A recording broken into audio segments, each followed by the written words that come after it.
चिड़िया की दो बेटियां थी। बड़ी का नाम गुड़िया और छोटी का नाम सोनो था। चिड़िया की बड़ी बेटी गुड़िया अपनी बहन से बहुत प्यार करती थी, मगर छोटी हमेशा हर काम में जिद करती थी। वो हमेशा अपनी बड़ी बहन से लड़ाई करती। अब वो बड़ी हो चुकी थीं, इसलिए चिड़िया को अपनी बेटियों की शादी की बहुत चिंता थी।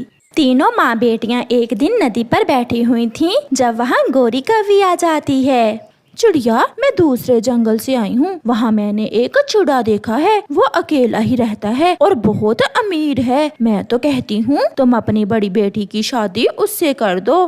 गौरी बहन, यही चिंता तो मुझे खाए जा रही है। अगर वो चिड़ा अच्छा है तो मुझे कोई एतराज नहीं है। उसका अपना अमरूदों का बाग है और एक अंगूर की बेल भी। आंटी, क्या उस बेल पर अंगूर भी लगते हैं? तो और क्या, अंगूर की बेल पर बेरियां लगेंगी। बहुत मीठे अंगूर है उस बेल के। गौरी बहन, आप बात चलाएं। मेरी बड़ी बेटी अपने घर की हो जाए, फिर मैं अपनी छोटी का भी कोई अच्छा सा रिश्ता देखकर शादी कर दूंगी। मम्मा, आप मेरी इतनी चिंता ना किया करें। गुड़िया बेटी, जब बेटियां जवान हो जाएं, तो माँ बाप को उनकी शादी की चिंता होती ही है। अच्छा, अब मैं चलती हूँ। गौरी कौवी वहाँ से चली जाती है और चिड़ियाओं का वो परिवार भी अपने घर चला जाता है। माँ, मेरी बहुत देर से इच्छा है कि मेरी अपनी अंगूरों की बेल हो। आप उस चिड़े से मेरी शादी कर दें। बड़ी की बाद में कर देना। शर्म करो छोटी, मैं पहले बड़ी की शादी करूँगी और फिर बाद में तुम्हारी। बड़ी बड़ी बड़ी, हर समय आप बड़ी बड़ी करती रहती हैं। ऐसा लगता है मैं तो आपकी बेटी हूँ ही नहीं। छोटी, आप मम्मा को परेशान ना करें। बड़े जो फैसला करते हैं वो ठीक ही होता है। मगर छोटी अपना मुंह दूसरी तरफ करके सो जाती है। सुबह हो जाती है। दोनों बहनें भोजन की खोज में घर से निकलती हैं। बड़ी, अगर आप सच में मुझसे प्यार करती हैं तो माँ को मनाएं। उस चिड़े से मैं ही शादी करूँगी जिसकी अंगूरों की बेल है। छोटी, माँ नहीं मानेगी। तुम्हारी अपनी ही नीयत खराब है। मैं भी देखती हूँ तुम कैसे वहाँ शादी करती हो। मैं गौरी आंटी से बात करूँगी। ऐसा कहते हुए गुड़िया की छोटी बहन नाराज होकर वहाँ से चली जाती है। रुको रुको छोटी, कहाँ चली? मगर छोटी गुड़िया की कोई बात नहीं सुनती। मम्मा, आप मेरी चिंता ना करें। आप उस चिड़े से छोटी की शादी कर दें, मेरा बाद में देखा जाएगा। मगर बेटी, बड़ी के होते हुए मम्मा, मैं छोटी को नाराज नहीं देख सकती। मम्मा प्लीज। फिर मम्मा चिड़िया भी मान जाती है। गौरी कौवी आ जाती है। वो चिड़ा भी साथ था और छोटी की शादी उस चिड़े से हो जाती है और वो चिड़ा छोटी को बिहाकर अपने साथ ले जाता है। चिड़िया, आप चिंता ना करें, मैं बड़ी के लिए भी कोई ना कोई चिड़ा ढूंढ लूंगी। पति जी, गौरी आंटी ने बताया था कि आपकी अंगूरों की बेल भी है। चले मुझे जल्दी से वो बेल दिखा लाएं। कौन सी बेल? वो बेल तो मेरे दोस्त की थी और वो भी सूख गई है। क्या? तो फिर गौरी आंटी ने मम्मा से झूठ बोला था? तुमने शादी मुझसे की है या अंगूरों की बेल से? चुप कर जाओ, कितनी फजूल बातें कर रही हो तुम। अभी 2 दिन ही गुजरे थे जब सोनो का पति सोनो से कहता है, जाओ और मेरे लिए भोजन लेकर आओ। क्या घर में बिठाई रखने के लिए मैंने तुमसे शादी की थी? पति जी, आप भी मेरे साथ चलें, हम दोनों जाएंगे। मेरे दोस्त मुझसे मिलने आ रहे हैं, तुम जाओ। 2 उल्लू वहाँ आ जाते हैं। दोस्त, बहुत सुंदर है तुम्हारी पत्नी तो। इस चिड़िया के पंख भी बहुत सुंदर हैं। आपकी ऐसे पक्षियों से दोस्ती है? जाओ, यहाँ खड़ी मेरा मुंह क्या देख रही हो? दफा हो जाओ। डर के मारे छोटी वहाँ से चली जाती है। ये चिड़ा तो बहुत बुरा है। अभी तो शादी को 4 दिन हुए हैं। मैं पूरी जिंदगी कैसे गुजारूंगी इसके साथ?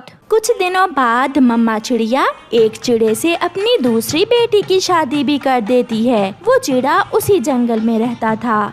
माँ जी, मेरा घर इसी जंगल में दूसरी तरफ है। आपका जब दिल चाहे गुड़िया से मिलने आ जाया करना। वो चिड़ा गुड़िया को बिहाकर ले जाता है। गुड़िया, मैं इतना अमीर तो नहीं हूँ, मगर मेरा जो है वो सब तुम्हारा है। ये खेत मेरी माँ ने मुझे दिया था। मैं इसी खेत में फसल बीज कर अपना गुजारा करता हूँ। मुझे ये बहुत अच्छा लगा। आज से आप अकेले नहीं बल्कि हम दोनों मिलकर काम किया करेंगे। गुड़िया बहुत खुश थी। ऐसे ही दिन और रात गुजरते गए। एक दिन मम्मा चिड़िया अपनी बेटियों से बहुत उदास थी। बहुत दिन हो गए, मैं आज अपनी दोनों बेटियों को देख कर आती हूँ। फिर मम्मा चिड़िया अपने घर से निकलती है।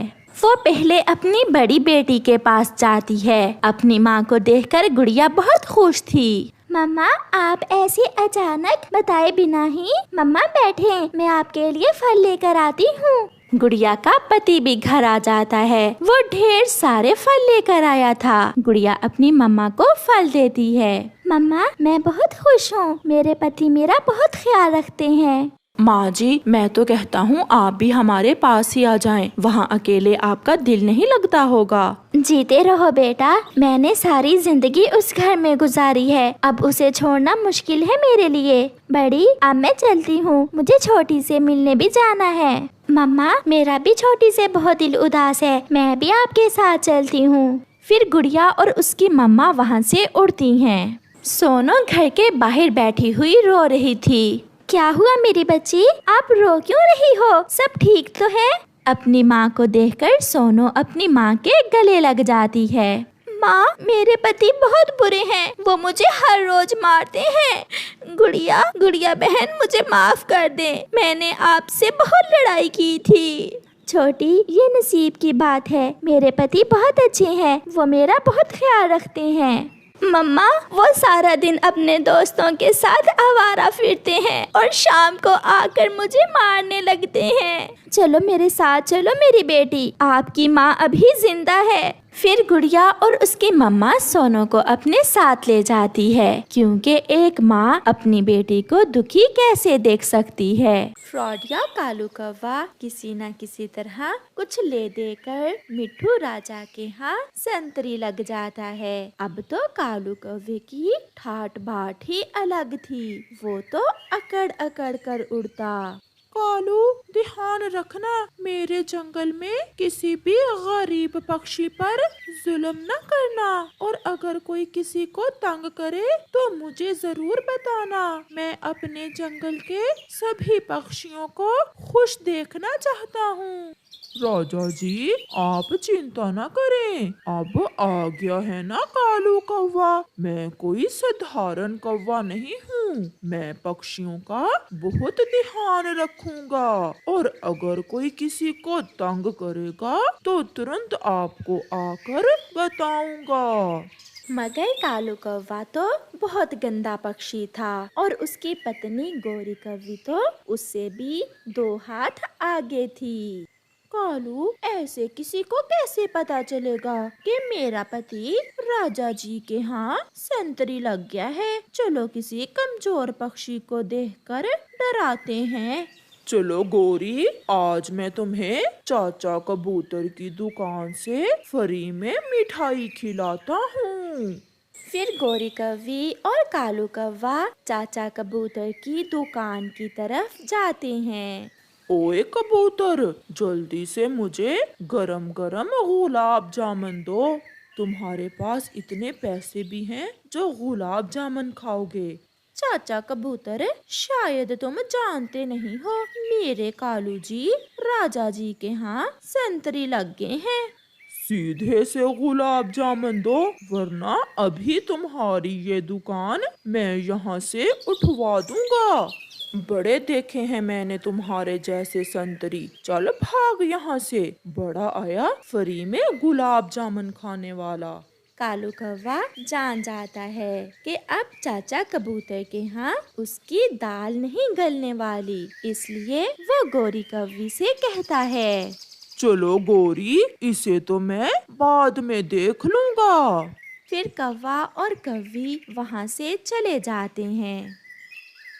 घर जाकर गोरी कालू कौवे से कहती है, कालू, ऐसे ये पक्षी हमसे डरने वाले नहीं हैं। तुम किसी तरह राजा जी को साथ लेकर एक चक्कर जंगल का लगाओ, ताकि ये सब पक्षी तुम्हें राजा जी के साथ देख लें। फिर देखना ये कैसे तुमसे डरते हैं। ये मुश्किल काम नहीं है, मैं आज ही राजा जी से बात करता हूँ। फिर कालू कौवा तोते राजा के पास जाता है और कहता है, राजा जी चलें, आज मैं आपको सारे पक्षियों के घर दिखाता हूँ। चलो संतरी, मैं भी चाहता हूँ कि मुझे अपने राज्य के सारे पक्षियों का पता हो। फिर कालू कौवा तोते राजा को साथ लेकर जंगल में निकल जाता है। राजा जी ये चिड़िया का घर है और वो सामने कबूतर चाचा की मिठाई की दुकान। चाचा कबूतर की दुकान पर बैठे सारे पक्षी कालू कौवे को राजा जी के साथ जाता हुआ देख लेते हैं। कबूतर चाचा, वो देखो, कालू कौवा राजा जी के साथ जा रहा है। मुझे पता है, वो राजा जी के पास संतरी लग गया है। हमारे राजा जी बहुत अच्छे हैं, वो सबके साथ न्याय करेंगे। ऐसे राजा जी को देखकर सब पक्षी बातें कर रहे थे। फिर दूसरे दिन कालू कौवा और उसकी पत्नी मुफ्त में भोजन खाने का कोई नया उपाय ढूंढते हैं। कालू, तुम चिड़िया के पास जाकर उसे डराओ। वो कमजोर चिड़िया तो जरूर तुमसे डर जाएगी और तुम्हें अपना भोजन दे देगी। अब तो पूरे जंगल को पता चल गया है कि मैं तोते राजा का संतरी हूँ। मैं अभी चिड़िया के पास जाता हूँ। फिर कालू कौवा छोटी चिड़िया के घर जाता है। चिड़िया, राजा जी का आदेश है कि जंगल में भोजन की बहुत कमी है और जिस पक्षी के भी पास एक से ज्यादा बच्चे हैं उन्हें मार दो। ये सुनकर चिड़िया की तो जान ही निकल जाती है। नहीं नहीं कालू भैया, कालू भैया था मैं पहले, अब मैं तोते राजा का संतरी हूँ। कालू भैया संतरी जी, ऐसा कैसे हो सकता है? मेरे बच्चे तो केवल 2 दाने ही खाते हैं और 2 ही तो बच्चे हैं मेरे। तो फिर मुझे खुश करो, मैं राजा जी से तुम्हारी सिफारिश कर दूंगा। वो कैसे संतरी जी? तुम्हारे घर में जो भोजन है उसमें से आधा मुझे दे दो। चिड़िया करती भी तो क्या, कौवे संतरी ने उसे डरा ही इतना दिया था। ले जाएं संतरी जी, जो चाहे ले जाएं, मगर मेरे बच्चों को कुछ मत कहना। फिर कालू कौवा चिड़िया के घर से सारा दाना एक थैले में डालकर ले जाता है। मम्मा, जंगल का राजा तो अपने राजे की रक्षा करता है, फिर राजा जी ऐसा कैसे कह सकते हैं? बेटी, हम गरीब पक्षी हैं, राजा के आदेश के आगे हमारा क्या जोर। अच्छा हुआ जो कालू संतरी भोजन लेकर मान गया, मैं फिर से भोजन जमा कर लूंगी। तो फिर कालू, चिड़िया तो बहुत रोई होगी सुनकर। ऐसे ऐसे रो रही थी वो चिड़िया। जब मैंने भोजन मांगा तो चुपचाप आधा भोजन चिड़िया ने मुझे दे दिया।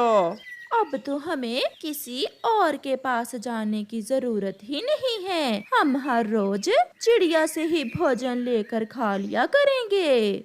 जब कालू संतरी तोते राजा के पास जाता है तो राजा जी कालू कौवे से कहते हैं, संतरी कौवे, मेरे जंगल के सभी पक्षी खुश तो है ना? राजा जी सब बहुत खुश हैं। अब आपको जंगल में जाने की कोई जरूरत नहीं है। मैं आपको पूरे जंगल की रिपोर्ट दे दिया करूँगा। तुम ये भोजन ले जाओ और जंगल के गरीब पक्षियों में बांट दो। ये सुनकर कालू कौवा बहुत खुश होता है और भोजन लेकर सीधा अपने घर जाता है। राजा जी ने गरीब पक्षियों को देने के लिए ये भोजन दिया है। तो फिर सबसे ज्यादा गरीब तो मेरी माँ और भाई हैं। मैं अभी ये भोजन अपनी माँ को दे आती हूँ। इस पर कपड़ा डालो, कोई देख ना ले। फिर कालू की पत्नी गौरी कौवी थैले पर कपड़ा डालकर वो भोजन अपनी माँ को देने चली जाती है। ऐसे ही दिन और रात गुजरते गए। कौवा हर काम गलत करता और अपना संतरी होने का नाजायज फायदा उठाता। एक दिन तो वो चिड़िया से मीठा फल भी छीन लेता है। राजा जी ने कहा है कि मीठा फल पूरे जंगल में केवल कालू संतरी ही खा सकता है। ले जाएं संतरी कौवे, ये फल आप ले जाएं, मगर मेरे बच्चों को कुछ ना कहना। कौवा वहाँ से चला जाता है। अपनी दुकान पर बैठा कबूतर चाचा ये सब देख रहा था। वो चिड़िया के पास जाता है। चिड़िया, वो कौवा तुम्हारा फल क्यों छीन कर ले गया? चिड़िया कबूतर चाचा को सारी बात बताती है। वो झूठा है, एक राजा ऐसा नहीं कर सकता। वो मेरे पास भी गुलाब जामुन लेने आया था, मगर मैंने तो उसे भगा दिया। तो फिर वो मेरे बच्चों को मारने वाली बात भी झूठ बोल रहा था। चलो हम राजा के पास जाकर उन्हें सारी बात बताते हैं। मगर कबूतर चाचा। चिड़िया, डरो ना, तुम मेरे साथ चलो। फिर चिड़िया कबूतर चाचा के साथ तोते राजा के पास जाती है और चिड़िया तोते राजा को सारी बात बताती है। राजा जी, हम गरीब पक्षियों का जीना हराम कर दिया है आपके संतरी कौवे ने। ये सब सुनकर तोता राजा बहुत गुस्से में आ जाता है। उल्लू संतरी, जल्दी से कौवे संतरी को बुलाओ। उल्लू तुरंत जाकर कालू कौवे संतरी को बुला लाता है। राजा जी के पास चिड़िया और कबूतर चाचा को बैठे देख कालू सब समझ जाता है। कालू संतरी, क्या जो चिड़िया ने कहा है वो सच है? राजा जी, ये सब मेरी पत्नी ने मुझसे करने को कहा था, मुझे माफ कर दें। फिर तोता राजा कौवे की पत्नी गौरी को बुला लेता है और दोनों को पिंजरों में बंद करके कैद कर देता है और उन्हें बुरे काम की सजा मिलती है। कौवा और कौवी कैद में रो रहे थे। कालू जी, इससे अच्छा तो था कि तुम संतरी ना ही लगते। नहीं गौरी, अच्छा ये था कि मैं अपना काम ईमानदारी से करता। प्यारे दोस्तों, इस कहानी से हमें सीख मिलती है, हमेशा अपना काम ईमानदारी से करो और किसी पर जुल्म मत करो।